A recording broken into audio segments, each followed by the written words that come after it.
Hi students, today we will see next method to measure the concentration of solution, that is normality.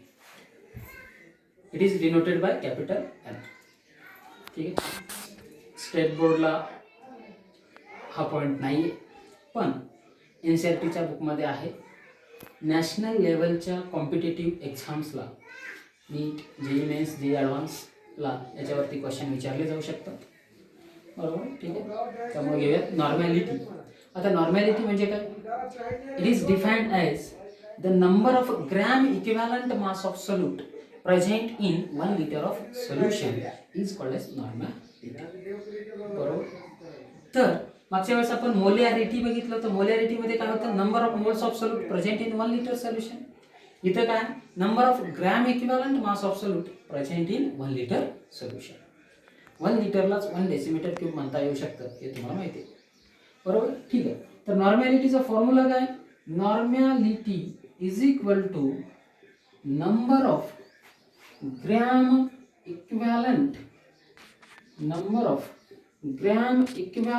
Mass of solute, number of gram equivalent mass of solute upon volume of solution in decimeter cube किंवा litre, काही पण चालतं. हा formula नॉर्मॅलिटीचा. Number of gram equivalent mass of solute upon volume of solution in decimetre cube. बरोबर, ठीक आहे. आता बऱ्याच जणांना number of gram equivalent mass म्हणजे काय ते काढायचं समजलं नसेल, ते आपण बघूयात. नंबर ऑफ मोल्स काढायचं तुम्हाला मागच्या वर्षी होतं सम बेसिक कन्सेप्ट्स ऑफ केमिस्ट्रीमध्ये, त्यामुळे ते समजलं. तर आता number of gram equivalent mass कसं हे करायचं आपण हे करूया. Okay, it is denoted by capital M. तर आता त्यानंतर इक्विव्हॅलंट मास म्हणजे काय? पहिल्यांदा the mass of element which displaces 1.008 parts by mass of a hydrogen or 8 parts by mass of oxygen is called as equivalent mass. म्हणजे ऑक्सिजनचं equivalent मास 8 आहे, हायड्रोजनचं equivalent मास 1.008 आहे. बरोबर, ही डेफिनेशन आहे इक्विव्हॅलंट मासची. इक्विव्हॅलंट मास काढण्यासाठी वेगवेगळे फॉर्म्युले आहेत, ते आपण 1 बाय 1 बघूयात. एलिमेंटचं इक्विव्हॅलंट मास कसं काढायचं, आयॉनचं इक्विव्हॅलंट मास कसं काढायचं, ॲसिडचं इक्विव्हॅलंट मास कसं काढायचं, बेसचं, सॉल्टचं इक्विव्हॅलंट मास, हे सगळंच इक्विव्हॅलंट मास काढण्यासाठी वेगवेगळे फॉर्म्युले आहेत, ते आपण बघूया. ठीक आहे. आता equivalent mass of element is equal to formula काय? atomic mass of element upon valency. atomic mass of element upon valency म्हणजे ऑक्सिजनचं इक्विव्हॅलंट मास किती आहे? 8. ठीक आहे. तर त्याचा ॲटॉमिक मास किती आहे? 16. व्हॅलन्सी किती आहे ऑक्सिजनची? 2. म्हणजे 16 बाय 2 8. बरोबर, 8. हायड्रोजनचं इक्विव्हॅलंट मास 1.008, त्याचा ॲटॉमिक मास 1.008, व्हॅलन्सी 1, म्हणजे त्याचं इक्विव्हॅलंट मास तेवढंच आहे. बरोबर आहे. इक्विव्हॅलंट मास ऑफ क्लोरीनचा ॲटॉमिक मास किती आहे? 35.5. त्याची व्हॅलन्सी किती आहे क्लोरीनची? 1, म्हणजे इक्विव्हॅलंट मास पण किती आहे? 35.5. बरोबर आहे. यावे ना कुठल्याही एलिमेंटचं तुम्ही काय काढू शकता? इक्विव्हॅलंट मास काढू शकता. ओके, त्याचा atomic mass divided by valency. कुठले? ॲल्युमिनियमचं इक्विव्हॅलंट मास 9 आहे. बरोबर आहे. कसं? तर ॲल्युमिनियमचा ॲटॉमिक मास आहे 27 आणि व्हॅलन्सी किती येते त्याच्यावर? 3. 27 by 3 9. Equivalent mass of aluminium 9. बरोबर आहे. यावेळेला एलिमेंटचं इक्विव्हॅलंट मास तुम्हाला काढता येईल. आता त्यानंतर आहे इक्विव्हॅलंट मास ऑफ आयॉन. बरोबर, काय? Formula mass of ion upon charges present on ion.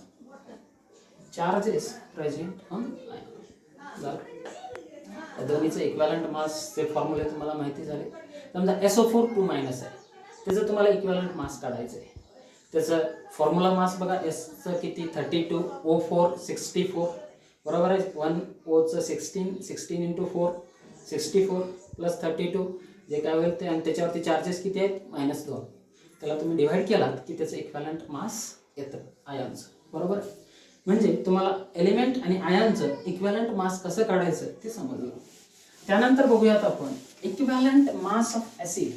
Acid असेल तर त्याचं इक्विव्हॅलंट मास कसं काढायचं ते आपण बघूयात. बघा, हा पॉईंट महत्त्वाचे आहे सगळ्याचं इक्विव्हॅलंट मास काढण्यासाठीचं. त्याशिवाय नॉर्मॅलिटी तुम्हाला समजणार नाही. तर equivalent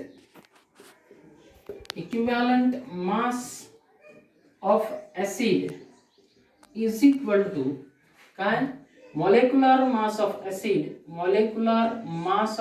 acid upon basicity. Molecular mass of acid upon basicity. तुम्ही म्हणाल सर बेसिसिटी काय आहे? तर बेसिसिटी काय असते, number of ionizable H+ ion produced by 1 molecule of acid. ॲसिडच्या एका मॉलिक्युल पासून किती H+ आयन देतो तो, त्यावर त्याची बेसिसिटी ठरते. बरोबर आहे. समजा फॉर एक्झाम्पल HCl आहे. HCl डिसोसिएट झाला तर काय करतो, H+ प्लस Cl-, किती H+ आयन देतो, एकच. म्हणून याची बेसिसिटी किती आहे, 1. बरोबर आहे. बघा आता H2SO4 आहे. H2SO4 तो कसा डिसोसिएट होतो, 2H+ प्लस SO4 2-, किती H+ आयन दिलाय त्यांनी, आयनायझेबल H+ आयन किती आहे, 2. म्हणून त्याची बेसिसिटी किती आहे, 2. म्हणजे बेसिसिटी लक्षात आलं तुम्हाला. Number of ionizable H+ ion produced by 1 molecule of an acid. H3PO3 किंवा H3PO4 3 H+ आयन देतो, म्हणून त्याची बेसिसिटी 3. ओके, म्हणजे बेसिसिटी लक्षात आलं. बेसिसिटी आल्यानंतर तुम्हाला इक्विव्हॅलंट मास काढता येईल. आता सपोज HClचं इक्विव्हॅलंट मास तुम्हाला काढायचं आहे. कशाच काढायचं आहे, HClचं इक्विव्हॅलंट मास काढायचा असेल तर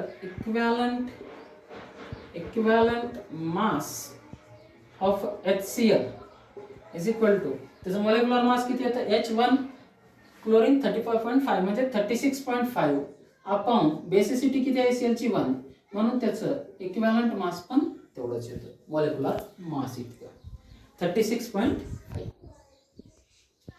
बरोबर आहे. आता इक्विव्हॅलंट मास ऑफ H2SO4 काढायचा असेल तर इक्विव्हॅलंट मास ऑफ H2SO4 काढायचा असेल तर याचं मॉलिक्युलर मास किती आहे, 2H 2 सल्फर 32 ऑक्सिजन 1, एक ऑक्सिजन असेल तर 16, 4 आहेत म्हणून 64 66 96 98. आता H2SO4 ची बेसिसिटी किती आहे, 2. म्हणून इक्विव्हॅलंट मास ऑफ H2SO4 49. आणि 49 ग्रॅम H2SO4 वॉटरमध्ये डिसॉल्व्ह केला आणि त्याचं व्हॉल्यूम 1 लिटर केलं टोटल, किती होतं, 1 नॉर्मल H2SO4. आपल्या का लक्षात, नंबर ऑफ ग्रॅम इक्विव्हॅलंट म्हणजे, तर जेवढा इक्विव्हॅलंट मास आहे त्याला ग्रॅम मध्ये एक्सप्रेस केलं की दॅट इज 1 ग्रॅम इक्विव्हॅलंट मास. समजा 98 ग्रॅम H2SO4 वॉटरमध्ये डिसॉल्व्ह केला आणि त्याचं व्हॉल्यूम 1 लिटर केलं तर ते किती नॉर्मॅलिटीचं सोल्युशन होतं, 2 नॉर्मल. बरोबर, म्हणजे येतं लक्षात नॉर्मॅलिटी. त्याच्या पुढे आपण बघूयात equivalent mass of base.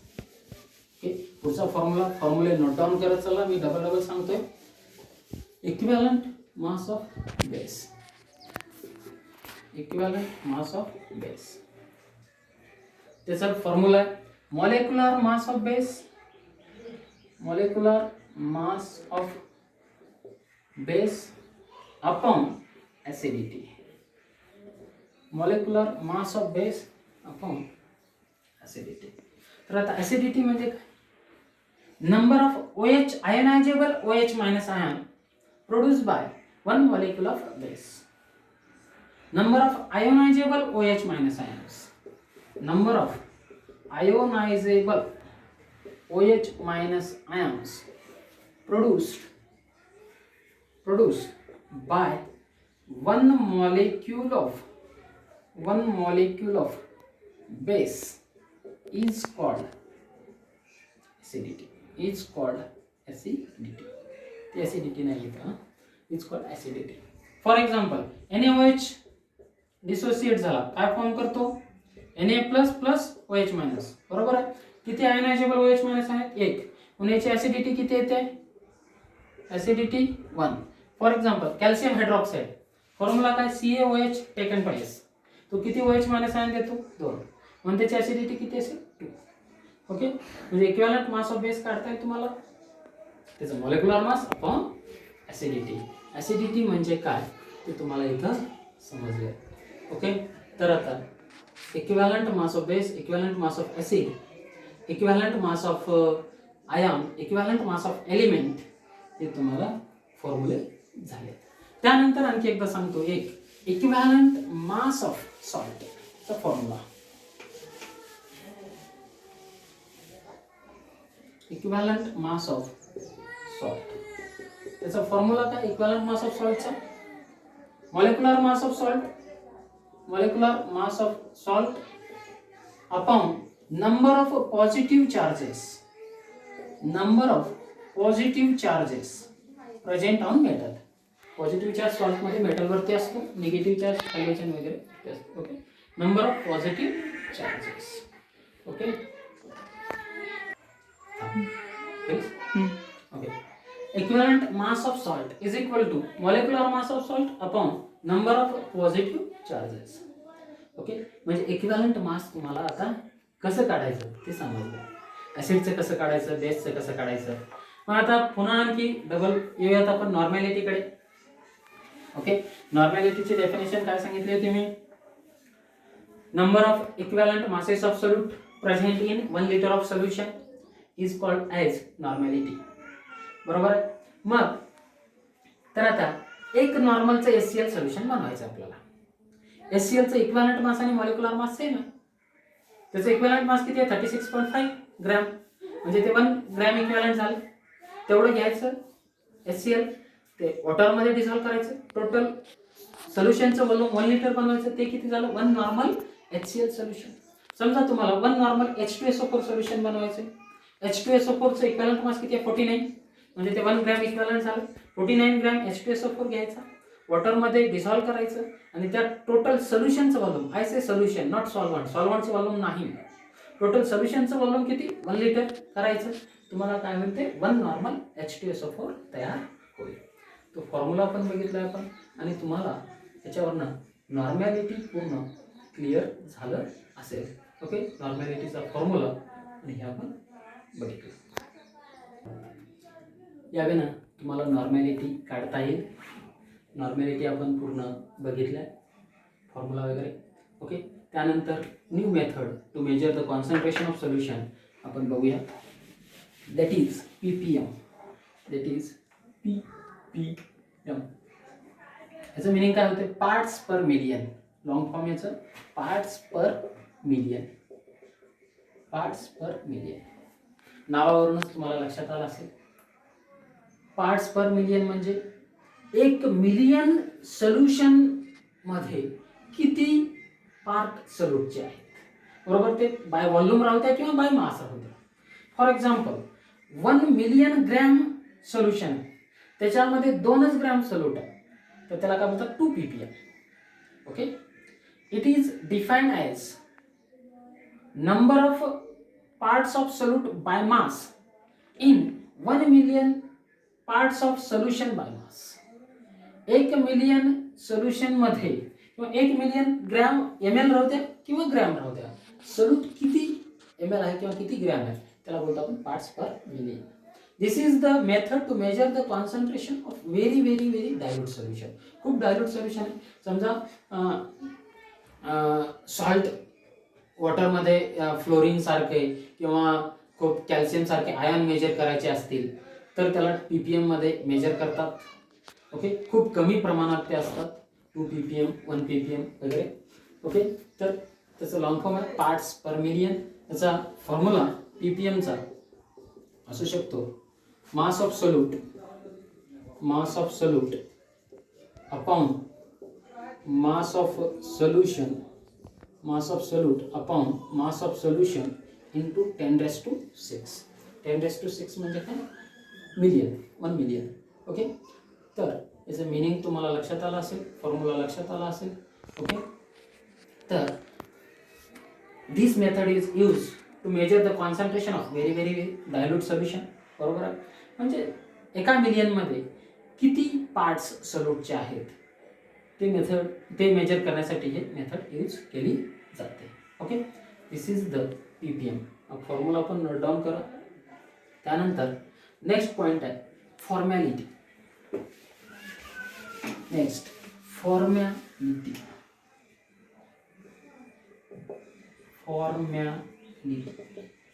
It is denoted by capital F. खूप कमी प्रमाणात त्याचं डिस्क्रिप्शन आहे, जास्त प्रमाणात ही यूज केली जात नाही. कधी तर तुम्हाला बुकमध्ये दिसून येईल, त्यावेळेस कळावं म्हणून मी घेतो. Formality it is denoted by F, capital F. ठीक आहे. This method to measure the concentration of solution is used for ionic compounds. Ionic कंपाउंडसाठी formality is equal to number of gram of formula mass upon volume of solution in decimeter cube. Okay, formality is a formula. Formality is number of gram formula mass, number of gram formula mass upon volume of solution, upon volume of solution in decimeter. Okay, formula mass म्हणजे तो जो काही formula आहे त्याचा ionic form मध्ये असेल तर त्याचं मास थोडक्यात. ओके, ही method to measure the concentration of solution of ionic compounds okay साठी यूज केली जाते आणि त्याचा हा फॉर्म्युला आहे. आता या फॉर्म्युल्यामध्ये व्हॉल्यूम असल्यामुळं ही मेथड सुद्धा कशी आहे, टेम्परेचर डिपेंडंट आहे. ज्या ज्या फॉर्म्युल्यामध्ये व्हॉल्यूम येईल, ज्या कोणत्या मेथडच्या फॉर्म्युल्यामध्ये व्हॉल्यूम येईल ती कशी असते, टेम्परेचर डिपेंडंट असते. बऱ्याच वेळा क्वेश्चन विचारलेला आहे, which of the following is temperature independent quantity. जर तुम्हाला खाली एक्झाम्पल दिलं, नॉर्मॅलिटी, फॉर्मॅलिटी, मोलॅरिटी, मोलॅलिटी, तर मोलॅरिटी कशी आहे, टेम्परेचर इंडिपेंडंट क्वांटिटी आहे. मोलॅरिटी त्याच्या फॉर्म्युल्यामध्ये व्हॉल्यूम आहे म्हणून ती टेम्परेचर डिपेंडंट आहे मोलॅरिटी. फॉर्मॅलिटी टेम्परेचर डिपेंडंट आहे. पुन्हा आणखी नॉर्मॅलिटी पण टेम्परेचर डिपेंडंट आहे, त्याचा पण फॉर्म्युला आपण बघितला आहे. ओके, यावेळेला सर्व methods to measure the concentration of solution आपण बघितल्या.